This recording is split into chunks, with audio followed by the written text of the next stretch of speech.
Breaking news about Novo Nordisk sent the stock of this company down once again over 10% on the pre-market yesterday.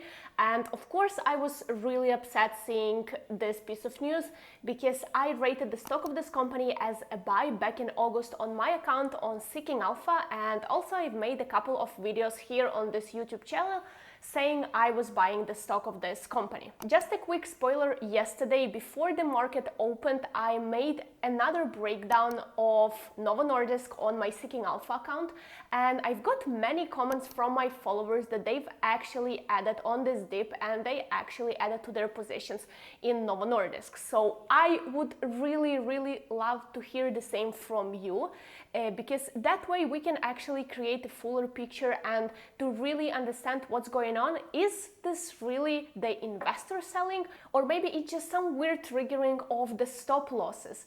Because this piece of news had actually little to do with this company and it looked entirely like panic sale. But let's start from the beginning. Hi there and welcome to the Market Monkeys channel. My name is Julia. If you will find this information interesting at all valuable, don't forget to support this channel by pressing a like button, subscribing, and of course leaving a comment about what you are doing with your Novo Nordisk position.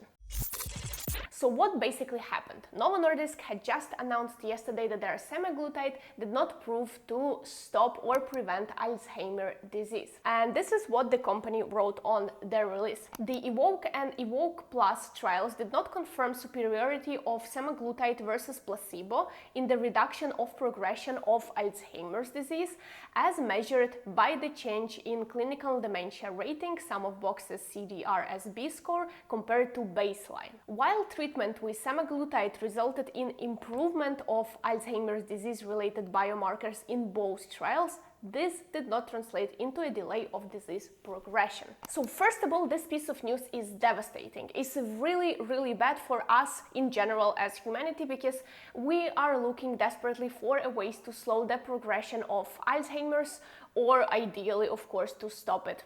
But in general, this piece of news isn't really bad for Novo Nordisk, because the company itself repeatedly said that these tests for Alzheimer's is actually a lottery ticket for this company, and they didn't really think something will come out of it. They were like, well, let's try. If we would actually see that it helps in some way to slow the progression of Alzheimer, great. We will have a wider pool of our customers and our obesity treatment will be prescribed to more customers, basically widening the market share.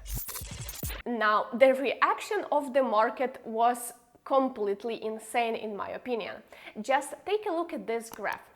What you can see here is price to earnings ratio of this company over the last 10 years, and basically this company had been at the lowest level ever just a couple of months ago. It was at about 12.5 PE. This was the lowest level in the last 10 years, and even over 10 years. I just didn't want to make a graph of maximum time. It's basically almost the lowest level this company had ever been at. I will repeat that once again. And this chart I have actually created before the market opened, so basically it did not account for the drop. And after the drop, their price to earnings ratio had actually been at the same level of this all-time or almost all-time low. Now, let's take a look at the financials of this company. By the way, for all of this, I'm using Seeking Alpha, a website that I have been using for the last 5 years.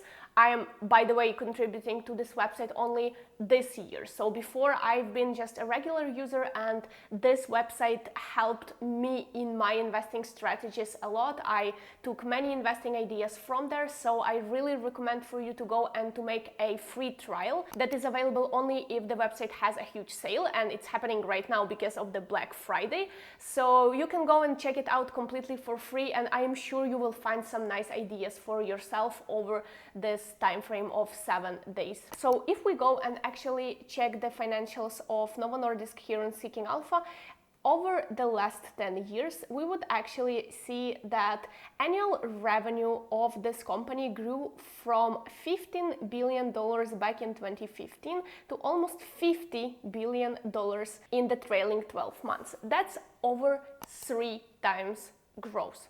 Yet, the stock of this company trades cheaper than it did back then. If you actually think it could make sense, let's take a look at the next graph. And this is a great graph, and I really like seeing it and showing it because it actually shows you the disconnect of the sentiment and of the fundamentals. Here you see the revenue growth, which of course exploded in 2022 throughout to 2024. Revenues grew incredibly, and at the end of this line, the slope of the graph actually slows. So you can see that the growth is not as fast as it used to be. At the same time, it still grows. And if you don't believe me, you can actually go to the tab of growth on Seeking Alpha and see that the company is growing right now at 16% revenue growth year over year, which is 164% faster than the sector growth in general, although it's 15% slower than the company used to grow. So here you actually understand what's happening. The company is growing. The company has some headwinds, not without that, of course. The company is not the US-based company, and current administration in the US made sure this company will have difficult times. But at the same time, this company still fights, it's growing. I explained in my article that they even made some layoffs that unnerved the market, but I view this as a sign that this company prepares for the fight with Eli Lilly. It actually laid off people that they didn't need. They had a huge hiring spree while they were developing this Wegovy and Ozempic. So they laid off some of the people, and they are preparing for difficult times ahead. But once again, difficult times ahead, meaning the company will be growing slightly slower, 15-20% slower than it used to grow, but at the same time it's still growing 150% faster than the sector does. So let's come back to my favorite graph. This company has been growing, but the market started panicking and the sentiment switched from being very positive, and I have to say I didn't touch the stock of this company back in time because I looked at the valuation and it was just insane to me how people were actually ready to buy the stock of this company for like $150 per share when the fundamentals weren't there. Actually, this company was still huge and great and nice, but it was largely overvalued and people were ready to pay for it. And then it looks like this sentiment just in a click switched from largely positive, it went just to largely negative. I really think that we will have about 50% or even more upside of the stock of this company in 2026. If you take a look at a 5-year valuation of this company, the stock right now is 60% undervalued compared to that level. So I actually would say that fair value of Novo Nordisk stock for me at the moment is at about $90 per share. At least this is at the moment the value for which I would sell my position in Novo Nordisk. And once again, I don't see that something is broken with this company at the moment. So let's talk about what to do with the stock of this company. As I already mentioned at the beginning of the video, many investors are actually buying on this dip, and you can actually believe that it's what's happening according to the stock price move. The stock dropped sharply yesterday on the opening, but then it actually returned back to 45-ish level. I would say 45.5 it is right now pre-market on Tuesday. I am not buying more of Novo Nordisk stock for a couple of reasons. First of all, I don't really like to buy on such negative sentiments. Even before this drop of 10%, the stock of this company has been falling with overall market, and in general right now the uncertainty is kind of too high for me. It's first of all. Second of all, I've added to my Novo Nordisk position not so long ago when I actually made my previous video on the news about Trump administration making a deal with Novo Nordisk and Eli Lilly. If I didn't do it back then, I would maybe buy this dip. But at the moment, I'm pretty happy with the size of my position in Novo Nordisk. It takes a serious portion of my portfolio. I have, let's say, a full position in Novo Nordisk.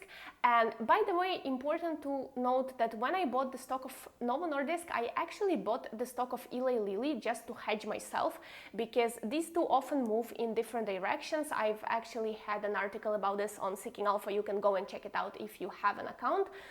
So I decided that, yeah, sure, I will go ahead and buy both. Eli Lilly was majorly overvalued, so my position in Eli Lilly was like third of the position in Novo Nordisk, and it had worked perfectly. And I know I had been simply lucky, because since then, even though Eli Lilly was really expensive, it surged. And right now, if we take a look at two of the positions that I bought back in August together, I am actually in the green. So all of my losses from Novo Nordisk have been offset by the gains of Eli Lilly, even though Eli Lilly is a much smaller position. I am just saying it for you to be aware that this is some kind of strategy I thought about, and it actually proved to be working when Novo Nordisk had been falling dramatically. I would really be happy to hear your strategy and what are you doing with the stock of this company. Thank you so much for being with me, for supporting this channel. I will see you on our channel the next time. Happy investing!